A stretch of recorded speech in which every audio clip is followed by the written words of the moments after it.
Clement's Homebrew Coming at ya. with an FABQ. Yeah. Hashtag FABQ. That's right. This was started by Nitch at Tasting Nitch. This was done by Nitch? Oh my god. She's an Oregonian. A hot Oregonian in France. That's right. Anyway. I wish she lived in Oregon. Yeah, well. Sorry, son.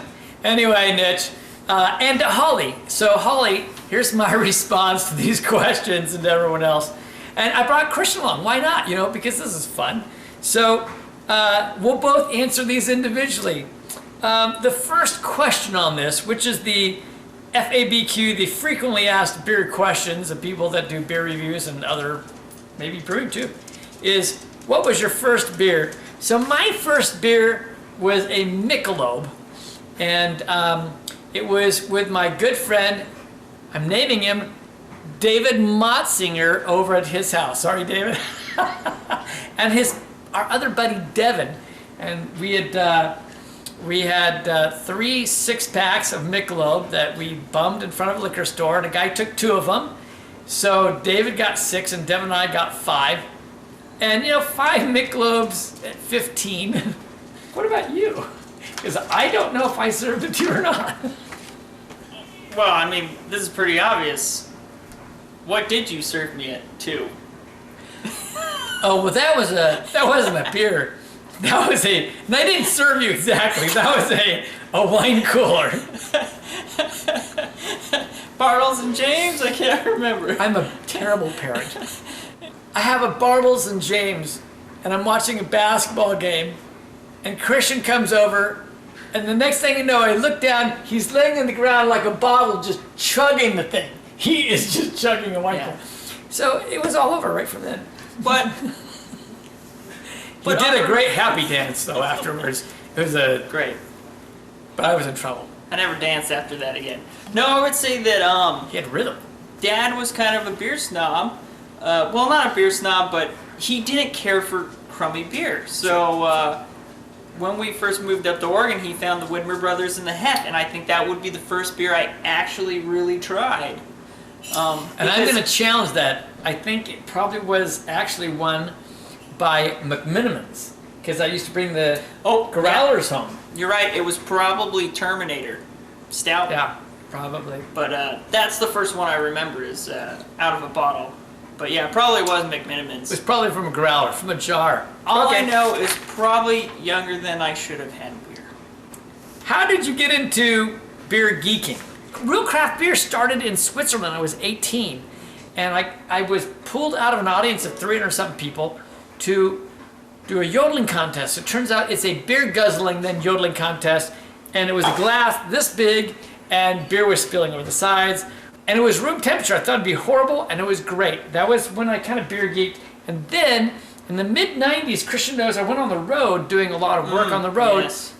I found a book from Michael Jackson that named all the microbreweries in the U.S. At that time, it wasn't as much as you would think. I remember being in Greensboro, South Carolina. There was one microbrewery. I found it. It was in the book. I got there. So I started geeking out in the about 97, I'd say, 96 on beer originally. So I want to say I was a beer geek in particular, but when I turned 21, being an Oregonian in Portland, there was a lot, and still on the shelves, the main beers were Widmer, Pyramid, Stone, and then Steen. So, which is Anchor Brewing. Yeah, Anchor Brewing. Thank you. That's what I had, was the first one on that. So I always had a very wide variety of beer that I liked, but I think where Dad and I really honed in our beer geeking was when I found a brewing kit a year after I had gotten it. Bought it for him for Christmas. Yeah. A year later, we decided to start brewing, and then we started researching beer. And then at that point, we're like, ooh, there's some really cool beers out there. Like, I was already into great beer, but I think that's when we really started to geek. And all of it is pretty much on video. You go back and you'll see our whole brewing and really our growth in beer all on video. It's very well documented. And our stupidity. Well, that continues today. So now, What's your favorite beer? I'm going to let Christian go first. Personally, I think that's a ludicrous question because I'm not a one beer type of guy. I would say in general, I'm an IPA guy. And I like clean crisp, but then I also like Imperials. Favorite beer, I guess, if we're going to go at it, is I'm going to go with the Double Jack. Because Dad and I did a beer review on it, and that's when I truly first began to really enjoy like high-end beers and knowing what they are and how they really develop as they age or as they warm up. But I don't have a particular beer. That was a more. fun review. We were in Hawaiian shirts and stuff. I remember that series. What the hell are you talking about? One favorite beer? So I told you, ludicrous. that's the most insane. Every week it changes. I mean, from week to week, I have a new favorite beer. I'm enthusiastic.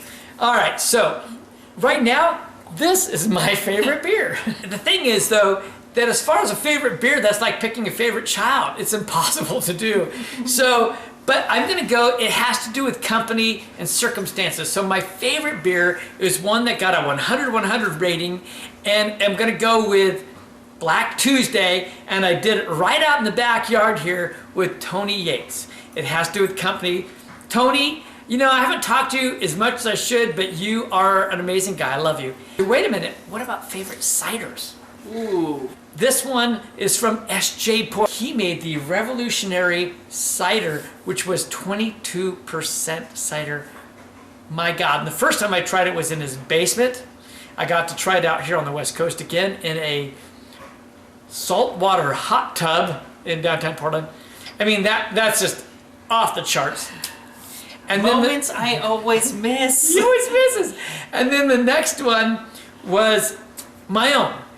I brewed it with Josh Hoover, my nephew, his cousin, Man Bear Pig 112233445, and it was on a Thanksgiving morning. He and Michelle were up here, and we brewed the first Utter Chaos Milk Stout, and I think that's my favorite homebrew ever.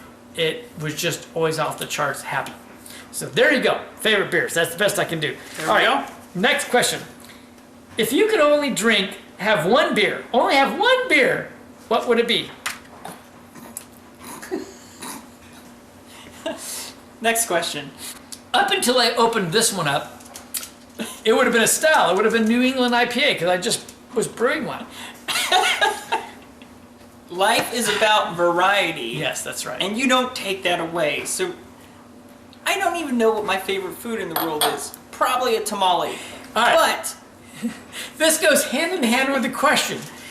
If you were on some tiny little island stranded and you could have one food, what would it be? Because I'd be brewing the coconuts. I have no idea what it would be because every moment it changes. At the moment, it would probably be a style, it'd be a New England IPA, but yeah, if I was going to say anything, it's a style and it's an IPA. And I'd still be crying that I didn't get to drink other beers. how can you drink so much and stay healthy? I have an amazing physique. What can I say? I don't have to work at it at all. And obviously he genetically passed it down. Duh. I wish I had that incredible physique. Okay, yeah, I dropped a lot of weight. I had been at that 190, and I'm a little guy at 5'5.5". And so, at any rate, I dropped down to 154. I've got back up to about 164.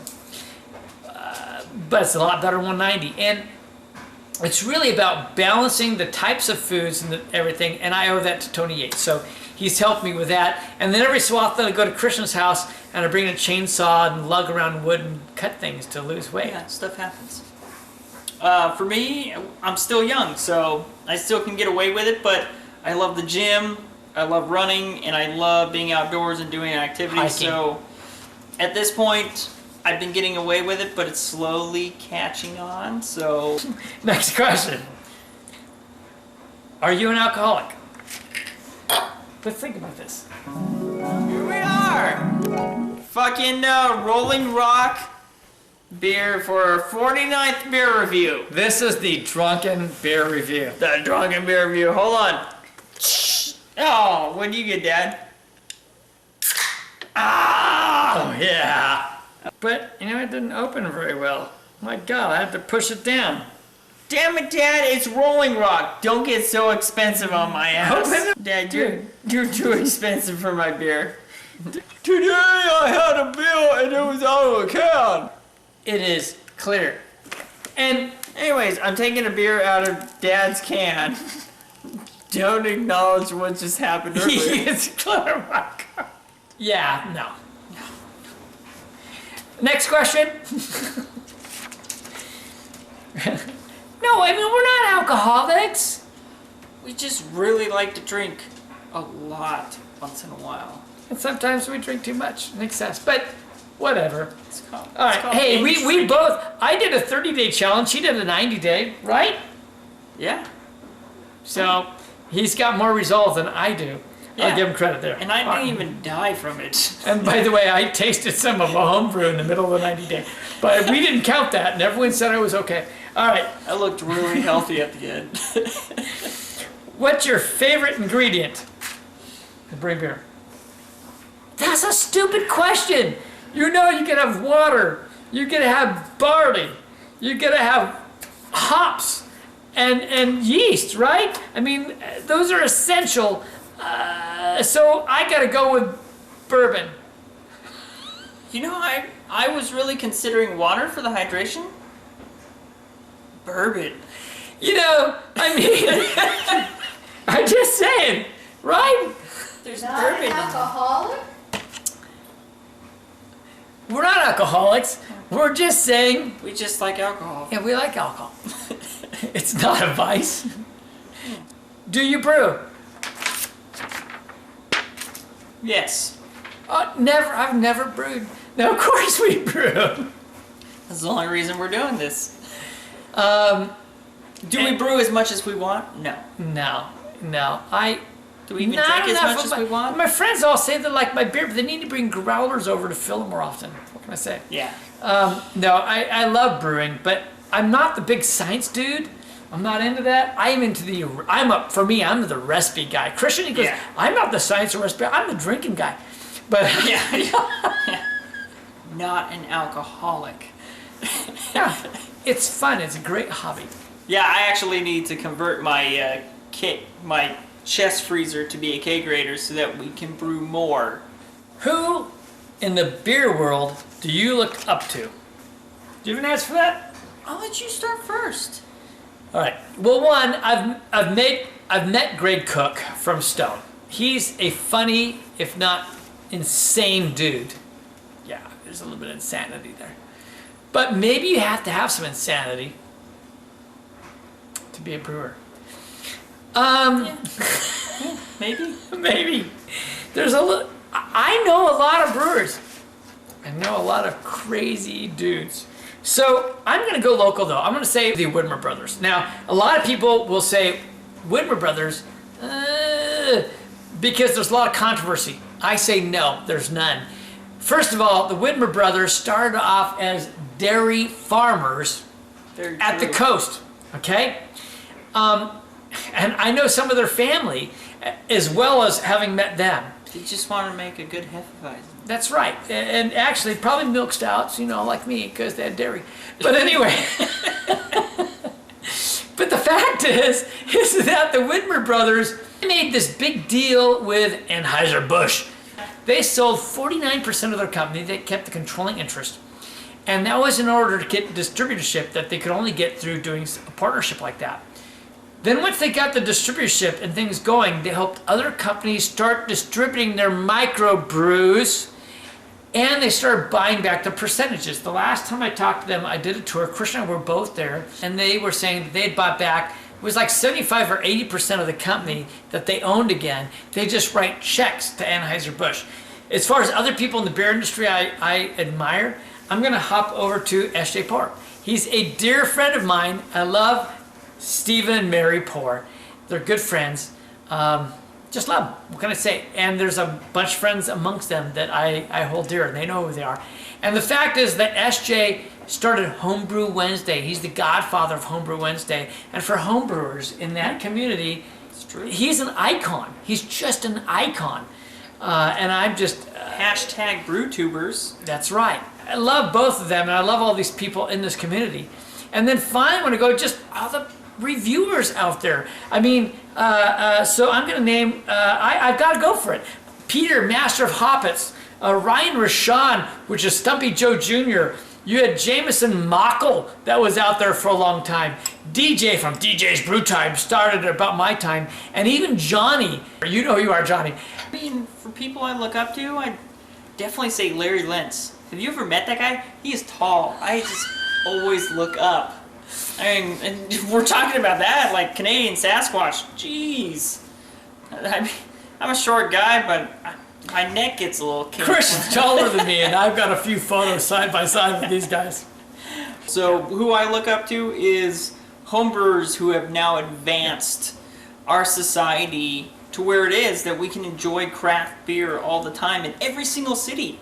Like every single, you know, like homebrewer has opened up their own brewery or restaurant. That's what I look up to, is because they had the tenacity or balls to really get at it and really advance our palates over these years so that we can enjoy life wherever we visit. All right. Well, I think that's wrapped it up for us. I hope this wasn't too long. Yeah. Hashtag FABQ. L long. I'm Kevin. I'm Christian. And we're from Clements Homebrew. And thank you very much to Holly and Nitch. And we look forward to watching more of these videos out there. Cheers, everyone. Cheers.